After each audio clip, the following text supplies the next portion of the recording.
राजनीति में सुधारों के तमाम प्रयोग किए गए। कई सुधार भी हुए। संस्थानिक चुनौतियों के तौर पर देखा जाए तो कई विश्वविद्यालय और राज्य छात्र राजनीति की दुर्गति के चलते बदनाम भी हुए। नतीजन लिंगदोह कमेटी की सिफारिशों को लागू किया गया। इस प्रयोग के अपेक्षित परिणाम तो समय के साथ नजर आएंगे। फिलहाल तो राज्यों के शिक्षण संस्थाओं के आंतरिक लोकतंत्र में इसको अमली जामा पहनाने में खासी मशक्कत करनी पड़ रही है। इस संदर्भ में सरकार से चल रही कवायदों के सिलसिले में हमने बात की फैक्टर के राष्ट्रीय संयोजक और जदयू के राष्ट्रीय महासचिव अरुण कुमार श्रीवास्तव से।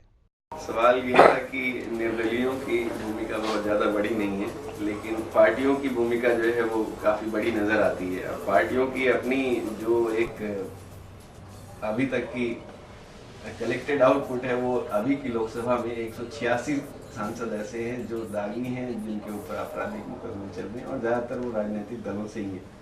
खैर मैं ये बात आपको इसलिए नहीं आप समझ लीजिए ना कि आज की राजनीतिक परिस्थिति में चुनाव वही लड़ सकता है जिसके पास पैसा है, और पैसा सही ढंग से कमाए हुए लोग नहीं अपना खर्च कर सकते। मान लो कोई डॉक्टर है और अपना प्रैक्टिस करता है, भले उसकी आमदनी 10 लाख रुपए महीने की है, वो डॉक्टर के पास टाइम नहीं आया चुनाव लड़ेगा। जो लोग भी गलत ढंग से पैसा कमाए हैं, चाहे वो व्यवसायी हो या कोई भ्रष्ट अधिकारी हो, चाहे कोई अपराधी हो, ये लोग गलत ढंग से पैसा कमाए हैं और इनके पास पैसा है और सभी राजनीतिक दल तात्कालिक तुरंत सरकार में आना चाहते हैं।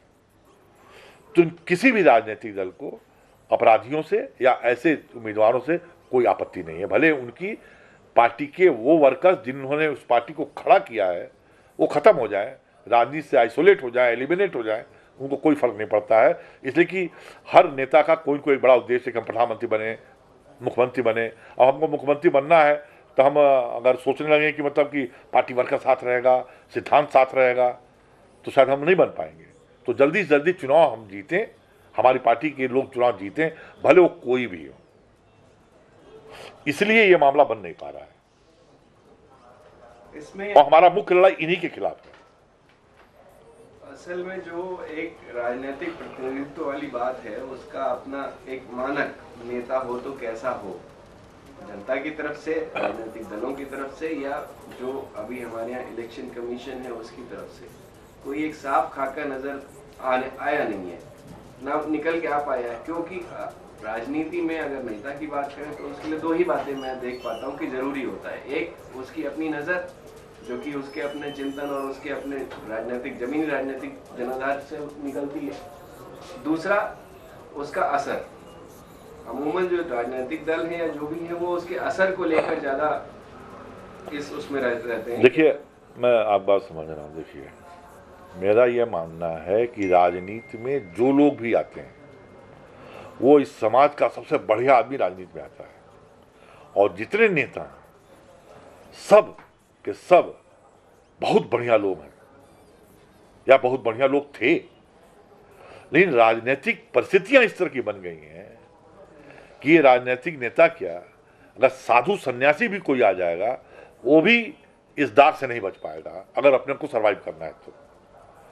तो नेता, आप मानक की जो बात कर रहे हैं, कोई मानक बन ही नहीं सकता है।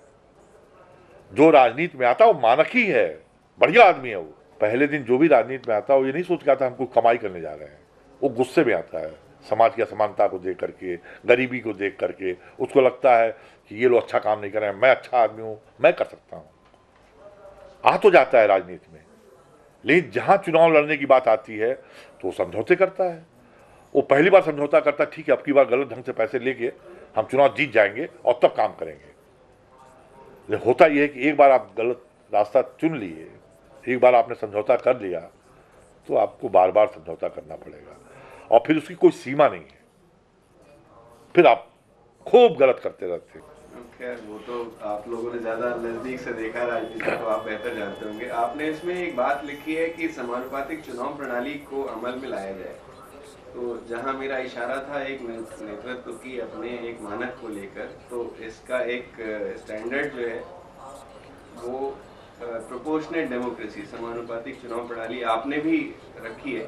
तो आप कि समानुपातिक चुनाव प्रणाली का क्या मतलब, अगर उसके कुछ बिंदुओं को स्पष्ट करेंगे तो शायद। देखिए, समानुपातिक चुनाव प्रणाली का मतलब केवल इतना है कि भाई जैसे डायरेक्ट इलेक्शन होता है, 31% पाने के बाद कोई पार्टी 270 सीट जीत सकती है, और 20% वोट पाने के बाद कोई पार्टी 40 सीट भी नहीं जीत सकती है, और 10% वोट पाने से कोई पार्टी एक सीट भी नहीं जीत सकती है। इसका मतलब लोकसभा में 70% लोगों की वॉइस नहीं है, केवल 30% लोगों की वॉइस है। तो उनकी आवाज वहां रहे, इसके लिए समानुपातिक चुनाव प्रणाली को हम लाना चाहते हैं, ताकि एक तो डायरेक्ट चुनाव हो और बाकी पार्टी को जो वोट मिला है उनके अनुपात में भी लोग चुन करके आवे। अब उसकी प्रक्रिया दो हो सकती है, या तो आप पहले नाम की घोषणा करिए कि हमारे अगर हमको 10 सीट मिलती है तो हमारे पहले 10 लोग कौन हो सकते हैं, या 100 सीट मिलती है तो कौन लोग होंगे, वो भी पहले घोषणा करनी पड़ेगी। नहीं तो सभी नेता जो है अपने पूरे खानदान को बना देंगे उसमें, और पार्टी के अंदर कोई कुछ बोल नहीं पाएगा। पिछले चुनावी जो अभी यहाँ का चुनावी कवायदें चढ़ी हिंदुस्तान में, खासतौर से ये अभी का जो तरीका है, उसमें समानुपातिक प्रणाली को मॉन्टेग्यू चेम्सफोर्ड रिफॉर्म्स के तौर पर भी 1919 में रखा गया था सामने। उसमें और आपके में क्या फ़र्क है? उसमें तो सिर्फ ये बात हुई थी कि भाई एक जो है आइडेंटिटी बेस्ड एक प्रोपोर्शन जो है वो एक होना चाहिए सिस्टम में। दूसरा ये कि जो व्यवस्था की ज़रूरतें हैं, व्यवस्था की ज़रूरतें मतलब कि आदमी जो है वो उसको खांचा ढांचा पता हो, उसकी पढ़ा लिखा समझदार हो, जो भी मतलब मोटे मोटे तौर पे। तो उसमें और इसमें अगर मान लीजिए कि आपने एक बड़ी चुनौती रखी पार्टियों के सामने कि वो अपनी एक प्राथमिकता तय करे कि इस तरीके से कैंडिडेट होंगे, और लोगों के बीच में भी ये प्राथमिकता जो है उसी तरीके तय होगी कि जिसको जितना वोट मिला वो उतने हिस्से का एक उस पार्टी को मतलब करे। तो इन दोनों में जो फर्क है, जो 19 का मॉन्टेग्यू चेम्सफोर्ड रिफॉर्म्स और जो आपका प्रपोजिशन है, वो थोड़ा सा अगर स्पष्ट करेंगे तो मुझे लगता है ज़्यादा बेहतर तरीके से बात को रखा जा सकेगा। देखिए, मैंने एक बात तो बता दी कि इससे हर पार्टी की नीतियों के आधार पर जो वोट मिल रहा है उनका रिप्रेजेंटेशन होगा, नंबर 1। और पार्टियों को भी उन लोगों को भेजने में आसानी हो जाएगी कि जो लोग पार्लियामेंट में चुनाव जीत के नहीं आ सकते हैं।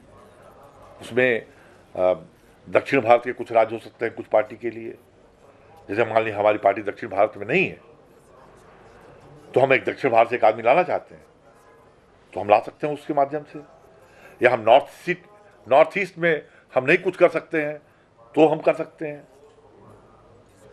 नॉर्थ ईस्ट के भी हम लाना चाहते हैं तो हम कर सकते हैं। या कुछ जातियां हो सकती हैं कि जिन जातियों का कोई व्यक्ति कभी हो ही नहीं सकता है, कोई धर्म के लोग हो सकते हैं कि जिनका रिप्रेजेंटेशन नहीं हो सकता है। तो हर पार्टियों के पास ये अवसर होगा कि अपनी भावनाओं के तहत पार्टी की भावना जो है वो उनका भी रिप्रेजेंटेशन वहाँ पे कर सकती है। इसमें एक जगह पर वो फंस जाता है, फर्ज करते हैं कि आपका जो कोई एक ऐसा क्षेत्र है जहाँ पर किसी खास संप्रदाय के या किसी जाति के ही लोग रहते हैं, और उनका अगर राजनीतिक दल की अपनी जो एक दलीय निष्ठा है वो दलीय निष्ठा नहीं है, उस स्थिति में तो पार्टी वहाँ पर कुछ अपना एक स्टेक क्रिएट ही नहीं कर पाएगी। नहीं, देखिए, बिना दलीय निष्ठा के तो कोई आदमी नहीं आएगा, चुनाव पार्टी नहीं कर सकती है। मतलब हमारा जो हमने लिखा है उसमें हमने ये भी लिखा है कि कोई भी पार्टी अपने उसी वर्कर को टिकट दे पाएगी जो 3 साल कम से कम रहा हो, पार्टी में काम किया हो, उसको पंचायत स्तर पे, जो कम से कम 5 साल काम किया हो उसको विधानसभा स्तर पे, और जो कम से कम 8 साल पार्टी में काम किया हो वह लोकसभा में चुनाव लड़ेगा। अगर यह नियम हर पार्टी लागू कर ले तो आधी समस्या तो यहीं खत्म हो जाएगी। समस्या तो वही है ना कि कोई अपराधी किसी पार्टी में 8 साल इंतजार नहीं करेगा, मतलब चुनाव लड़ने के लिए, या कोई भ्रष्ट अधिकारी जो 1 साल पहले रिटायरमेंट ले रहा है खाली चुनाव लड़ने के लिए, वो नहीं कर पाएगा। तो बहुत सारी समस्या तो इससे भी दूर हो सकती है। लेकिन और तब जब नॉमिनेशन का जब टाइम आएगा तो कैसे कर सकते हैं, जो आदमी रहेगा उतने साल से पार्टी में उसी में नॉमिनेशन होगा। तो चुनाव सुधारों की वकालत करते हुए अभी जो चुनाव गुजरे हैं उन चुनाव में आपकी आपने क्या कुछ प्रयोग किए या अभी जो आने वाले चुनाव हैं उनके लिए कुछ रणनीति आप अभी बना पा रहे हैं जिनको कि लोगों के बीच में रखा जाए, क्योंकि चुनाव का मतलब जब त्योहार होगा तभी लोग जो है वो उस पर सेंसिटाइज भी होंगे और लोगों को भी वो चीज़ जो है ज़्यादा बेहतर क्या उस दिशा में आपने कुछ कदम? देखिए, हमने अभी बिहार में चुनाव हुआ है, उसमें हमने एक विधानसभा तय किया था और उसमें केवल हमने जनता से ये कहा था कि हमारे तो बहुत सारी मांग है जो नहीं संभव है, लेकिन कम से कम इस चुनाव में आप उसको मत दीजिए जो 28 लाख से ज़्यादा खर्च कर रहा है और जो चुनाव आयोग कहता है अधिकतम सीमा जो है। और अगर सब आपको लगता है सारे उम्मीदवार पैसा ज़्यादा खर्च कर रहे हैं तो आप नोटा वोट डालिए। और हमने इस बात को लेकर घर घर प्रचार किया और इसके लिए नुक्कड़ नाटक भी किए उस विधानसभा क्षेत्र में। और मुझे लगता है कि दुगना वोट पिछली बार से नोटा में पड़ा है इस बार और हर जगह समर्थन मिला है हमको। तो जनता भी चाहती है, नेता भी चाहते हैं। चलिए, उसमें तो मतलब आपकी अपना रास्ता है कि पब्लिक को उसमें जोड़कर और उनसे फैसला निकलवा पाना, मतलब ये अपने आप में एक बहुत बड़ी चुनौती के तौर पर ही देखा जाएगा, क्योंकि 125 करोड़ की आबादी को उस तरीके से इंटरेक्ट कर पाना भी एक बहुत बड़ा काम है। देखिए साहब, ऐसा है कि मैं जब बैंगलोर गया था, हमारे कार्यक्रम था, वेंकट चलिया साहब जो फॉर्मर चीफ जस्टिस थे, मैं उनके पास गया कि साहब मैं इस तरह का कार्यक्रम कर रहा हूँ, आप उसकी अध्यक्षता करिए। तो उन्होंने मुझसे कहा कि इतने विद्वानों ने चुनाव सुधारों पर बहुत सारे काम किए हैं और सबकी रिपोर्ट चुनाव आयोग में धूल छाप रही है, तो आप क्या करेंगे? तो मैंने उनसे पहले तो यही कहा, साहब पहले तो मैं विद्वान नहीं और मैं 40 साल से राजनीति कर रहा हूँ, इसलिए राजनीति में क्या क्या गड़बड़ी कहाँ है ये मुझे खुद मालूम है। व्यक्तिगत तौर पे उन विद्वान लोगों को खोजना पड़ रहा है कि समस्याएं कहाँ हैं और उनको कहीं से पैसे मिलते हैं, किसी एनजीओ से या किसी सरकार से या किसी संगठन से। तो विद्वान लोग गांव में घूम करके लोगों से पता लगा करके कहाँ गड़बड़ी है वो फाइल बना के भेज दिए, उनको उस बात के पैसे मिले, काम खत्म हो गया। मेरी तो पीड़ा है, मैं एक राजनीतिक कार्यकर्ता हूं और मैं पीड़ित हूं कि मुझे लोग चोर समझते हैं, इसलिए कि मैं भी कुर्ता पैजामा पहनता हूं और मैंने कोई चोरी की नहीं। और मैं ये भी जानता हूं सारे नेता बढ़िया लोग हैं, लेकिन सब परिस्थितियों बस चोर बन गए हैं और जनता चोर समझ रही है उसको। ऐसी परिस्थिति लाना चाहता हूं कि जो राजनीतिज्ञ है वही हीरो है इस समाज का और उसकी उतना ही सम्मान मिलना चाहिए उसको। मैं तो वो दिन देख रहा हूं और इस मेरे फैक्टर ने जो रिकमेंडेशन किए हैं, अगर ये हो जाए तो निश्चित ही वैसा ही होगा। मेरा इशारा था चुनाव में लोगों का जुड़ाव न्यूनतम होता है, मतलब जो होता भी है तो कहीं ना कहीं अपने एक निजी उसके तौर पर होता है, मतलब निजी इच्छाओं के तौर पर होता है, व्यक्तिगत हितों के तौर पर होता है। अभी जो प्रक्रिया के अंतर्गत आप बात मैं यही सुधार कर दे रहा हूँ। मैं समझता हूँ कि जो 50% लोग वोट डालने नहीं जाते हैं उनमें 25% लोग अकेले ऐसे हैं कि जिनको इन नेताओं पर कोई विश्वास नहीं है और कुछ लोग लापरवाह हैं अपने समाज की जिम्मेदारियों से। ब्यूरो रिपोर्ट, संचार टाइम्स, दिल्ली।